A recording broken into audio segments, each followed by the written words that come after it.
میں ہوں فیضان بابر، آپ دیکھ رہے ہیں ہمارا یوٹیوب چینل الصفہ ٹی وی۔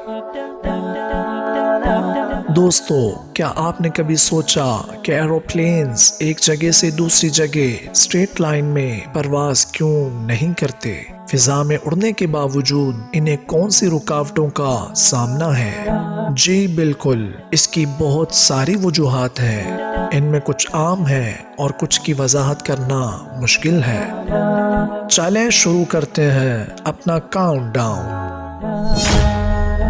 کعبے کی عمارت سے کمرشل ایروپلینز نہیں گزر پاتے، جس کی ایک وجہ یہ ہے کہ وہاں میگنیٹک گریوٹی یعنی مقناطیسی کشش بہت زیادہ ہے، کیونکہ یہ مقدس عمارت زمین کے بالکل درمیان واقع ہے۔ دوستو، آپ نے دیکھا ہوگا کہ زمین چیزوں کو اپنی طرف کھینچتی ہے۔ جس طاقت کے ذریعے یہ چیزوں کو اپنی طرف کھینچتی ہے اسے فورس آف گریوٹی کہتے ہیں۔ کعبے کی عمارت والی زمین میں کشش ثقل یا فورس آف گریوٹی مطلب کہ چیزوں کو اپنی طرف کھینچنے کی صلاحیت بہت زیادہ ہے، جس کی وجہ سے وہاں جہازوں کو اپنی بلندی برقرار رکھنا بہت مشکل ہوتا ہے، یہاں تک کہ عین کعبے کے اوپر سے پرندے بھی نہیں گزر سکتے۔ کعبے کی عمارت سے ایروپلینز نہ گزر سکنے کی تیسری وجہ یہ ہے کہ وہاں کوئی ایئرپورٹ ہی موجود نہیں۔ کعبۃ اللہ شریف کی عمارت سے کمرشل فلائٹس نہ گزرنے کی چوتھی وجہ یہ ہے کہ بین الاقوامی متفقہ قوانین میں مکہ المکرمہ کو نو فلائی زون میں شامل کر دیا گیا ہے، اسی لیے کوئی طیارہ کعبۃ اللہ شریف کے اوپر سے پرواز نہیں کر سکتا۔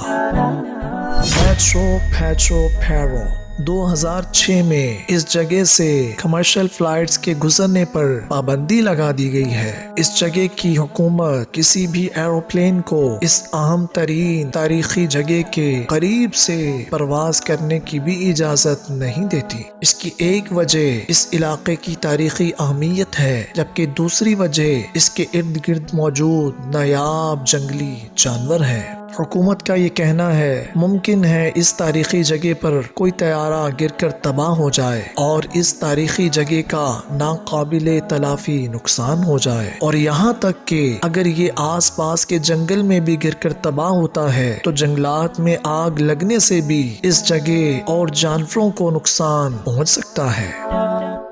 کیوبا بھی نو فلائی زون میں شامل ہے۔ وہاں ڈومیسٹک فلائٹس یعنی اندرون ملک پروازوں کی اجازت ہے، لیکن اگر کوئی جہاز بارڈر کراس کر کے کیوبا میں داخل ہونا چاہتا ہے تو اسے گورنمنٹ سے اجازت لینا ضروری ہے۔ خلاف ورزی کی صورت میں سخت کارروائی کی جا سکتی ہے۔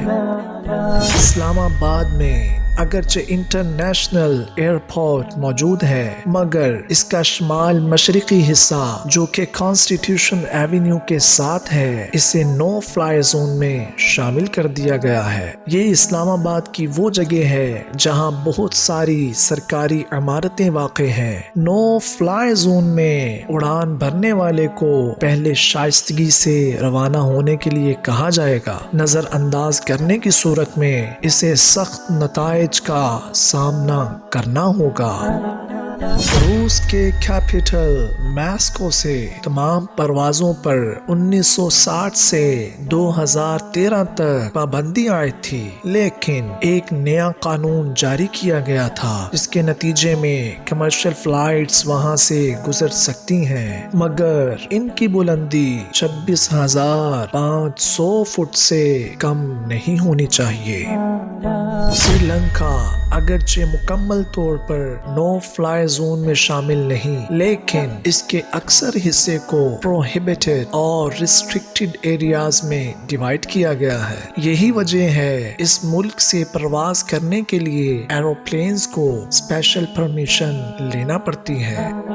ہمالیہ کے پہاڑی سلسلے کو روف آف دا ورلڈ یعنی دنیا کی چھت کے طور پر جانا جاتا ہے۔ اس سلسلے میں دنیا کی بلند ترین اور مشہور چوٹی ماؤنٹ ایورسٹ ہے۔ دلچسپ بات یہ ہے کہ ہمالیہ پر ایروپلینز اڑانے کی بالکل ممانعت نہیں، لیکن پائلٹس ہمالیہ کے روٹ کو ناپسند کرتے ہیں۔ آئیے جانتے ہیں اس کے پیچھے کیا وجہ ہے۔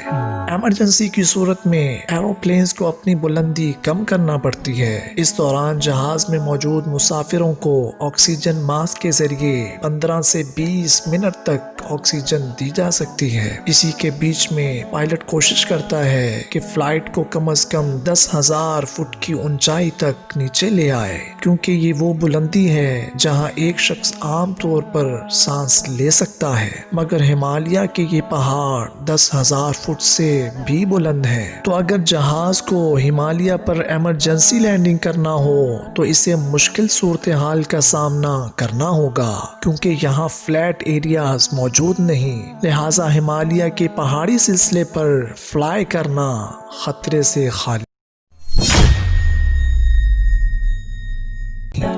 انگلینڈ کے دارالحکومت لندن کی ڈاؤننگ اسٹریٹ بھی نو فلائی زون میں شامل ہے۔ اس میں برطانوی حکومت کے وزیر اعظم کے ساتھ ساتھ کچھ ممتاز عہدے داروں کی رہائش گاہ بھی موجود ہے۔ ایون کہ اس اسٹریٹ کی انتہائی اہمیت کی وجہ سے یہاں سے عام لوگوں کے گزرنے پر بھی پابندی ہے۔